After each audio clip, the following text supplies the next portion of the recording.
People are gonna be like, season 2 got way filthy. I was just thinking, I wonder how much of this I'm gonna let my parents hear now. Thanks, Mom and Dad. Podcast like your parents are dead, man. That's what they say. Is that what Mark Maron says? I'm sure I clipped the mic. That's what they say. That's you got what a they say. podcast like your Podcast like your parents are dead. My dad'll love it.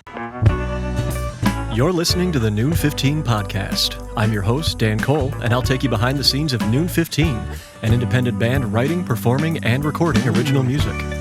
This season, we'll talk about the band's sophomore album, Finish What You Started, and get the story behind one song per episode, as well as the ups and downs of working around day jobs, babies, and band shakeups here in Ithaca, New York.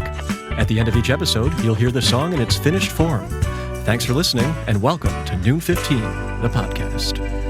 And we're here for Finish What You Started, album number 2 from Noon 15. I'm joined today by Mandy Goldman, Samuel B. Lupowitz, Harry Nichols, Joe Massa, and Phil Shea. In episode 2, we're listening to and chatting about Finish What You Started. So don't you leave me broken hearted. Come on, come on, come on, come on. Can I finish what you started? Come on, come on, come on, come on. Man, I want you to trade your goodbye. Yeah, I want you to trade your goodbye. Good night. Always one of my favorites from this band, just the whole feel of it, start to finish. And really, episode 2 here, so it's a complete 180 from the Tick, musically at least. Songwriting credit to Harry Nichols on this one. Granted, they are written by 2 different people, but you could say that this almost speaks to the desire to have a diverse sound for this band. Yeah, I mean, it also speaks to, like you said, I think the fact that we just have different people writing songs, and the way that the music kind of unifies itself kind of happens when we get together to play the songs together and we practice them over time. And like I think that's kind of where the central core sound like comes from. Sure. Even if we have these really different original visions. Zeppelin, especially early Zeppelin, had this very clear influence from like Motown and Stax and like 60s R&B, and you can hear that in the bass and drum performances. And I feel like that's the thing that we can do that lets us get away with all the like various stylistic crazy stuff that we do. Like funky groove is something that makes you move underneath, and you can do whatever you want with the guitar and the voices.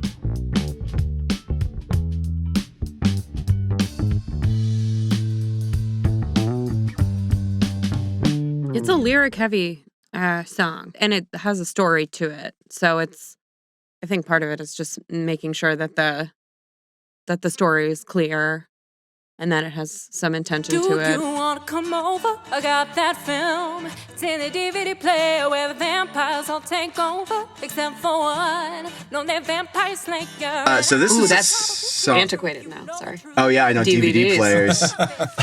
Someday soon we're all gonna have to explain to our children like. It's in the cassette tape player. The what, Dad? VHS. You know, 8 tracks, yeah. It's in the Betamax. Betamax. Very good. That's what we should call The the laser record. disc player. Gonna start subbing that lyric.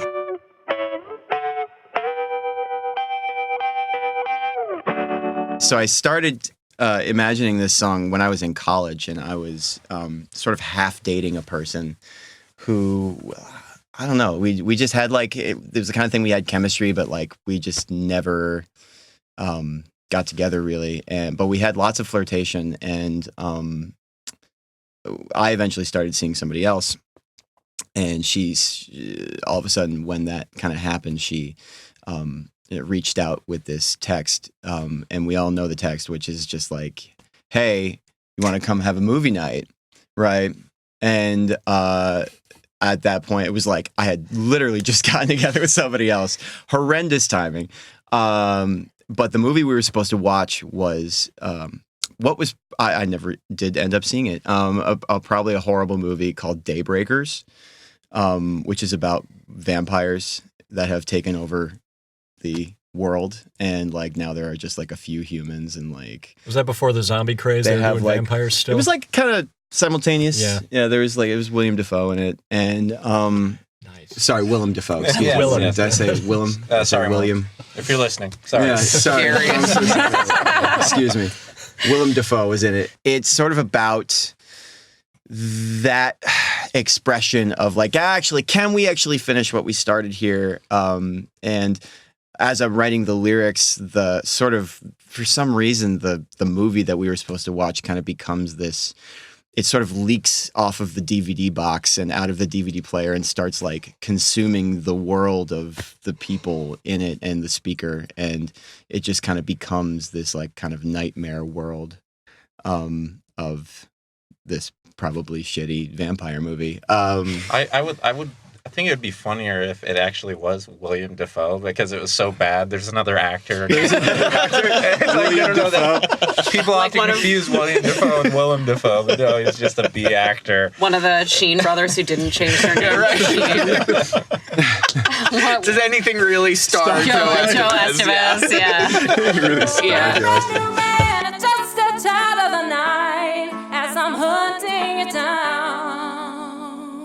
The speaker is essentially this person who I hadn't spoken to in ages, and reimagining their character and this kind of weird surrealist world that's between the movie and the actual world that they are experiencing. I know back in the springtime I was the one who was stuck in your blood. I did notice that, and I'm not going to lie, it's a little creepy. The first two songs here have referenced blood sucking, and they're written by different people at different times. Yeah. It's a little weird. Well, all these songs we're doing sort of have a little element of that, don't they? Well, we're also all cannibals. Right. So. We do have that. I did not Fava beans. get that memo. A nice Chianti. Yeah, we know you didn't, Dan. We did that on purpose. That's why we asked you here for dinner. Thank you for joining us with Dan Cole's last podcast interview. They waited till the second one, hoping I would fatten up a little bit over the last year. But sorry, guys. Never happened. Yeah. Damn it. And we know you're still tender, don't you?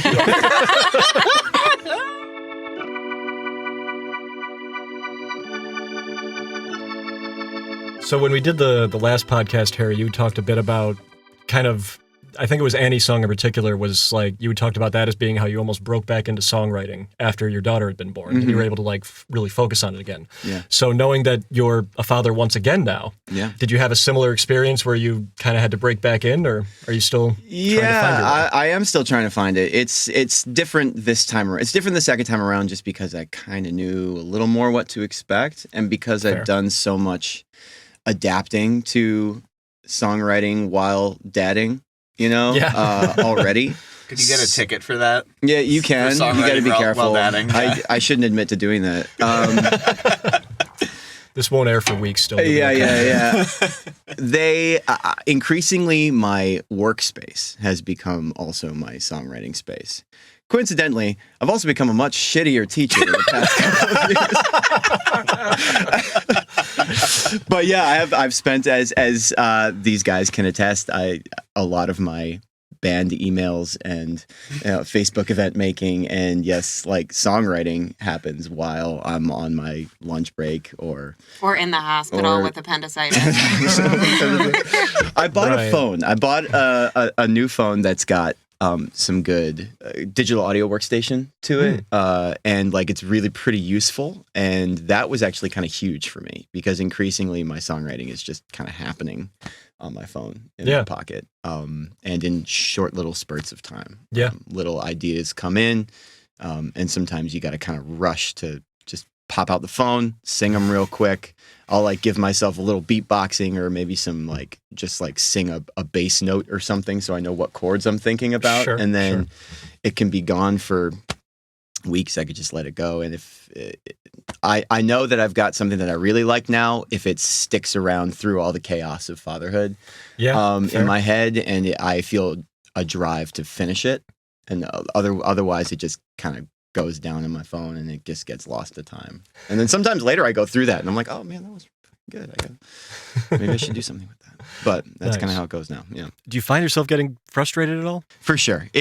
Sometimes it is really frustrating, especially when I feel that drive to like finish a song that I really think is good. And I just don't really have the time to sit down with a guitar and an audio, interface. So, I mean, what I do, that's why the classroom has kind of become my creative space. It really has. Like I get a lunch, I get a prep period. Sometimes I get a team meeting that gets called off, and usually if that happens, and if there's nothing pressing that I need to do, I'm like doing music in my classroom. But you're not saying like, kids, give me 10 minminutes, I'll be right back. No, I'm not. I'm not like leaving my classroom full of children to like, I had a really great song idea, kids. Just hang tight. Nobody light the room on fire. I'll be right back. Have you seen the Hunger Games? Do that, and I'm gonna go. Yeah, no, none of that. I have a minimum of professionalism for myself that I try not to go below. It's a 2-drink minimum. Right. Balancing family and work and songwriting and everything else. I just want you guys to note how progressive I am that I asked that question to a man also, right? Oh, very So, good, Dan. Just made this political. You're welcome.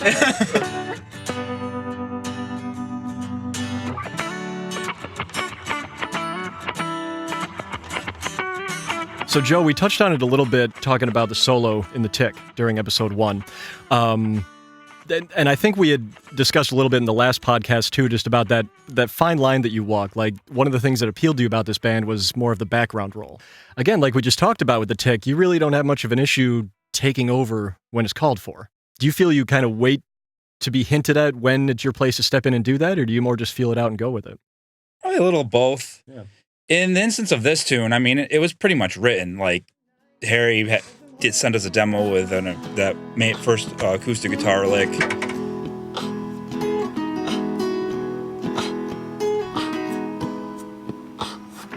So don't you leave me broken hearted. Come on, come on, come on, come on. Can I finish what you started? Come on, come on, come on, come on. And I want you to say your goodbye.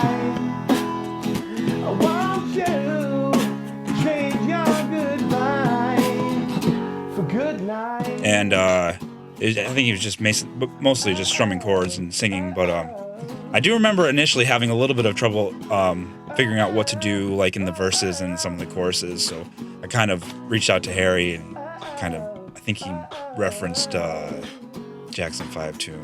Oh, I Really Want You popular Back. one. Like, that one. Yeah, that kind of stuff. So, right. so I kind of took that and ran with it. But I mean, sometimes I hear stuff and I'll just play it, and usually when someone notices, they usually say something positive. I was going to say, I can't imagine you get too many, like, throw that one out, right? Usually it comes from me. If like, Fair enough.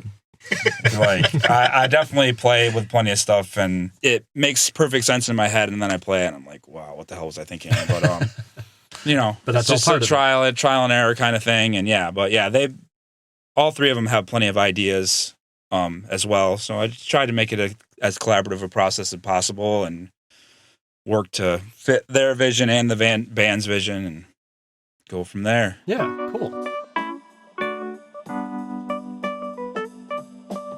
He's got that part on the keyboard, and for some reason, it just sounded to me like a 1970s like cop show or something, like the soundtrack to a 1970s cop show. I wasn't doing that at first, and it just like needed something for me.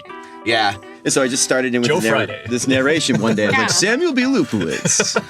He's a cop on the streets. He's one bad mother.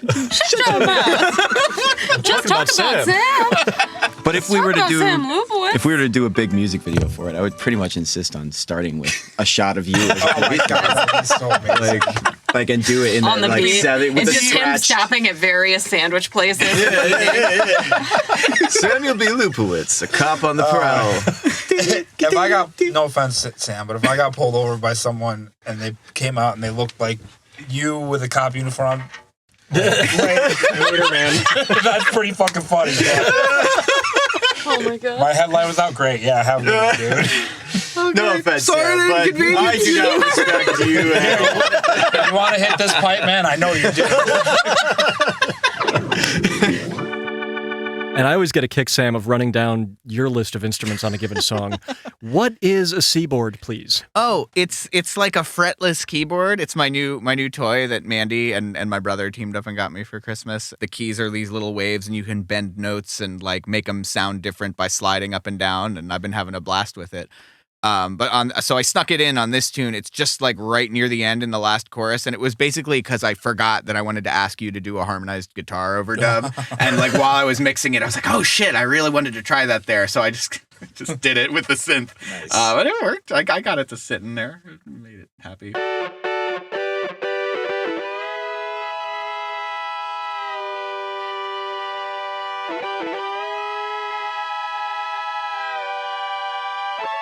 Backing vocals are used to such great effect. One of the things about being in a band with Harry is that like doing some layered background vocal stuff. By your standards, it's pretty spare. sparse, yeah. but those couple of extra things that happen in the bridge really they fill me with joy. I have a hard time not doing too much. You know, like I can get carried away with it when it comes to the backing vocals. So like sometimes it's an effort to like just only have what we need, because I feel like if you do it too many times, people will be like, all right, yep, here we go. Here come the vocals. All right. It doesn't mean you have to layer everything all the time. Right, exactly. Yeah. Harry's a machine in the studio with the backing vocals. Like, we'll lay down what he has planned, and then he'll be like, wait. Can we just try this thing? I want you to sing something crazy. Comes up with quite a bit on the spot. I love the moment of spontaneity there. I think it's a lot of fun. That's why I need good people to like tell me when it's like, no, stop. Because I will keep going. Right. Harry, we're not going to record burps. Listen, I am never going to stop that. What was it on Dave Coulier? I remember you saying you got to the point that when Mandy was whispering. She's whispering the lyrics at different paces, at different rates. That might be. Yeah. It made it to the record, though. Yeah, it did. There. No, it's in there. and I think it sounds good. On volume 1, available now. The fact that you're maxing out a little bit more, like you mentioned, the work life is suffering a little bit. Does that play into scaling back this kind of thing, or does that really not have an effect because once you're in the studio, that's just what you're doing? I'm very fortunate to have a really supportive wife who wants me to be in the studio and wants me to make music. And husband points. No, sorry. I think that she sees that studio time and like recording and making records is like is kind of a major aspect of my life. That necessary creativity space. Yeah, really like gives my life a lot of meaning. We work it out so that I can have that space and take that time. Great. And it's great.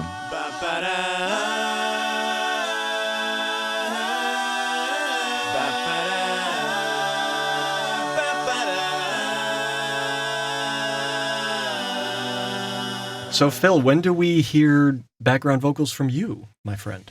You know, I just listen to what they want. Okay. Was this album more about just getting up to speed on the drumming and then going from there? Yeah, that's really, for me, that's been a lot of this, because Sam has a tendency to write pretty complicated stuff. Oh, yeah? And what you're talking about. So he puts me through my paces, and so. Yeah, and oftentimes, he'd like me to sing more.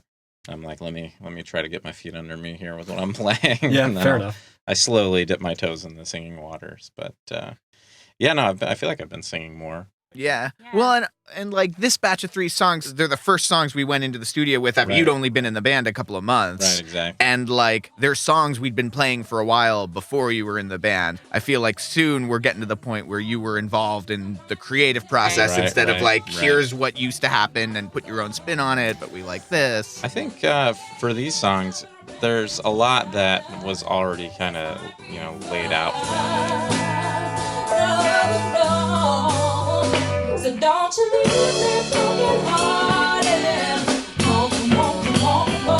And my focus is just to be really tight, make sure the tempo's not wavering, and keeping it organic and feeling good. And if Sam is smiling, I know I'm doing my job well. It is tough to make him smile, I know, yeah. So when he's frowning, like, okay, all right. And usually I go hit myself with a cat of 9 tails in the back or something, just because I need to be punished when I'm making Sam frown. So, oh my God, try being his wife. It's like if I get mad at him, I'm like shit. It's like being mad at a puppy. Like you can't be mad for long. Yeah. This is not delightful. So yeah, I definitely take some liberties when it comes to fills, but mostly the beat's kind of there, and then. Yeah, my name is Phil. And, No, I was trying to sidestep that. I really was. But he puts his own Phil. Here we are. It's Phils. There are two P's. Oh, Yeah. it's PFHIL. I didn't think it through. PH. Sorry, I didn't mean to deconstruct your bit there. Oh, yes, and.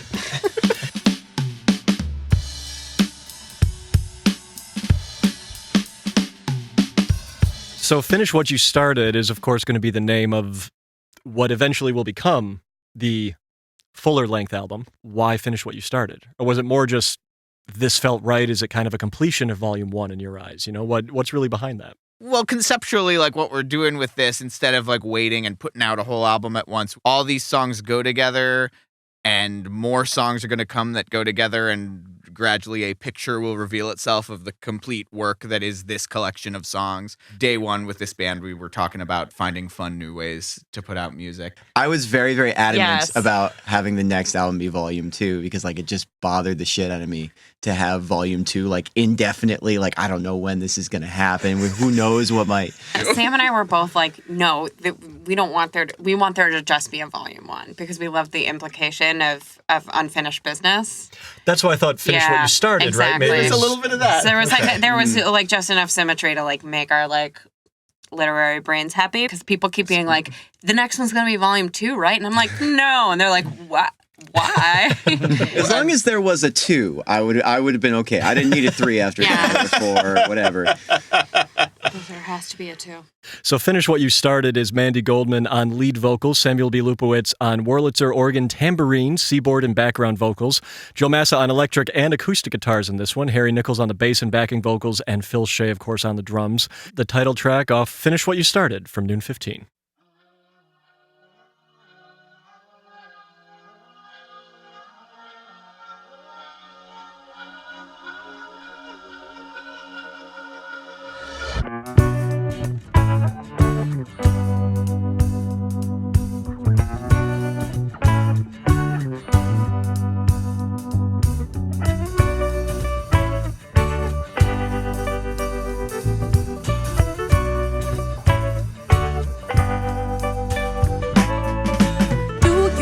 Come on,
thanks for listening to the Noon 15 podcast. Visit noon15.com to subscribe and for more music, videos, and info on upcoming shows.